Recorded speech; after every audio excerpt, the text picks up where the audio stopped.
ఇక్కడికి వచ్చిన ప్రెస్ మిత్రులందరికీ నా నమస్కారాలు. మరి ఈరోజు రాష్ట్రంలో మహిళలపై జరుగుతున్న దారుణాలన్నీ చూసి మా మనసు ఎంతో బాధపడుతుంది. ఈ బాధతోనే మా మహిళలందరూ ఈరోజు ఉదయం రోడ్ ఎక్కాం.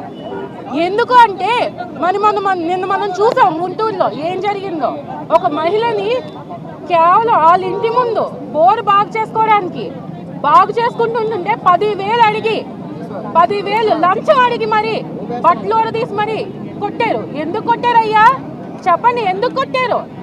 మహిళలంటే అంత బాధ్యత లేకుండా పోతుందా? అసలు మన దేశంలో మహిళలంటే ఒక దేవతగా కొలుస్తారు. అలాంటిది బట్టలు తీసి కొట్టడం ఎంత దారుణం ఇది. ఈ దారుణాన్ని చూస్తూ ఈ కూటమి ప్రభుత్వం ఏం చేస్తుంది? అసలు కూటమి ప్రభుత్వానికి అసలు బాధ్యత లేదు. ఓన్లీ ఇది ఒకటే కాదు, మనం చూసాం రైల్వే కోడూరులో ఏం జరిగింది.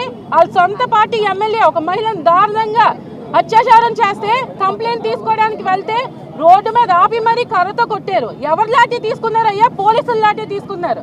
అసలు ఈ రాష్ట్రంలో అసలు పోలీస్ వ్యవస్థ అనేది ఉన్నదా లేదా అనేది ఒక్కసారి మనందరం మళ్ళీ ఆలోచింప చేసుకోవాలి. అసలు ఈ రాష్ట్రంలో అసలు పోలీస్ వ్యవస్థే కాదు, అసలు ఏ వ్యవస్థ సరిగ్గా పనిచేయట్లేదు. అసలు వ్యవస్థ అనేది జనాల్ని రక్షించడానికి ఉండాలి. అసలు కాన్స్టిట్యూషన్ అనేది ఈ రాష్ట్రంలో ఉందా?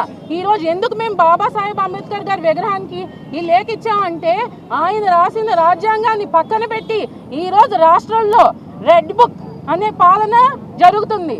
ఈ పాలనలో మరి ఏం చేస్తున్నారు అందరూ? ఒక పోలీస్ వ్యవస్థను చూసుకుంటే ఒక జనాలు కాపు కాయాల్సింది పోయి ఒక పార్టీకి కాపు కాస్తున్నారు. కేవలం టీడీపీ నాయకులని ఓన్లీ ఒకే ఒక దీంతో వాళ్ళు ఏం చేశారు? ఈరోజు కంప్లైంట్ తీసుకోవడం నిరాకరించారు. ఎప్పుడు తీసుకున్నారయ్యా కంప్లైంట్? ఎప్పుడు తీసుకున్నారు? 2 రోజుల తర్వాత. అది కూడా వాళ్ళ పార్టీ ఎమ్మెల్యే ప్రెస్ మీట్లో ఆవిడే ఒప్పుకున్నారు.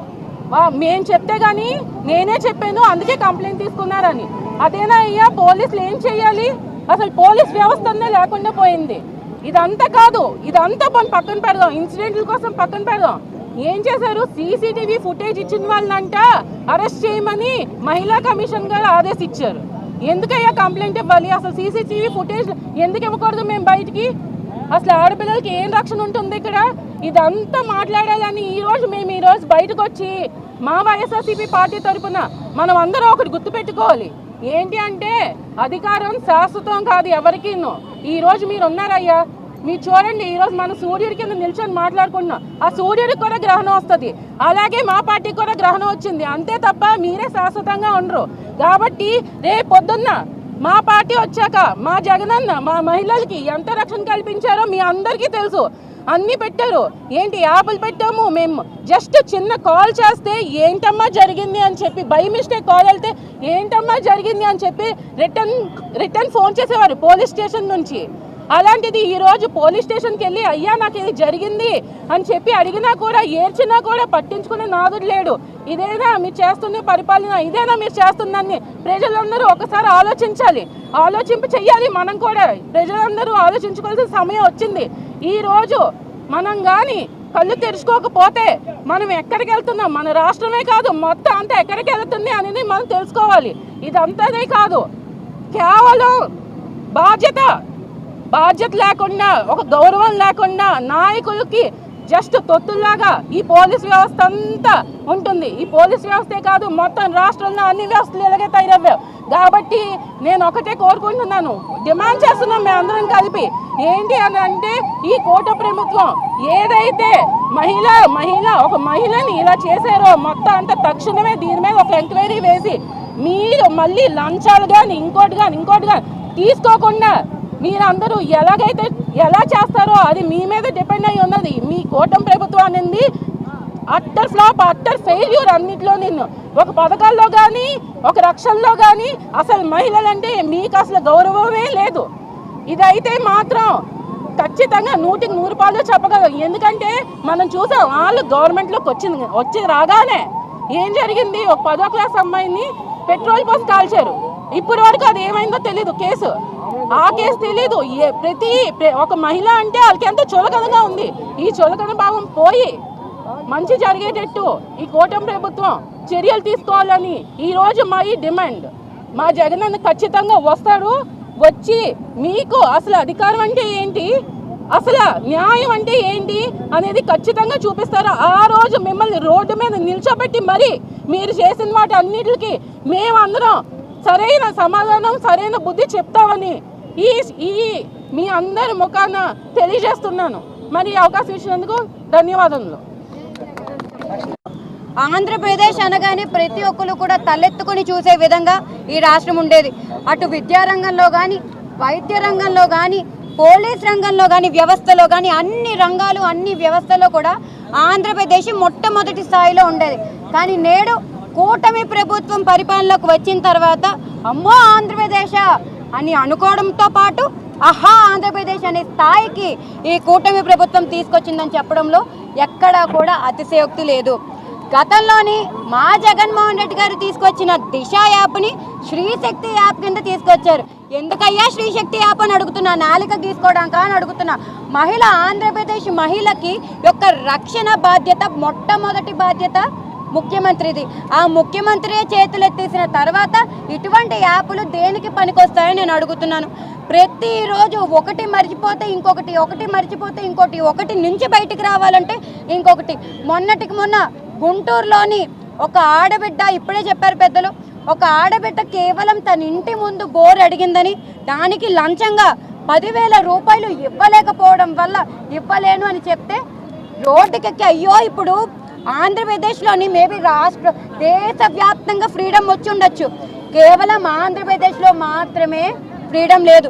ఎందుకంటే అప్పట్లో గాంధీ గారు చెప్పారు, ఒక ఆడబిడ్డ స్వచ్ఛందంగా హ్యాపీగా అర్ధరాత్రి బయట తిరిగితే మనకి నిజమైన స్వాతంత్రం వచ్చినట్టు అని.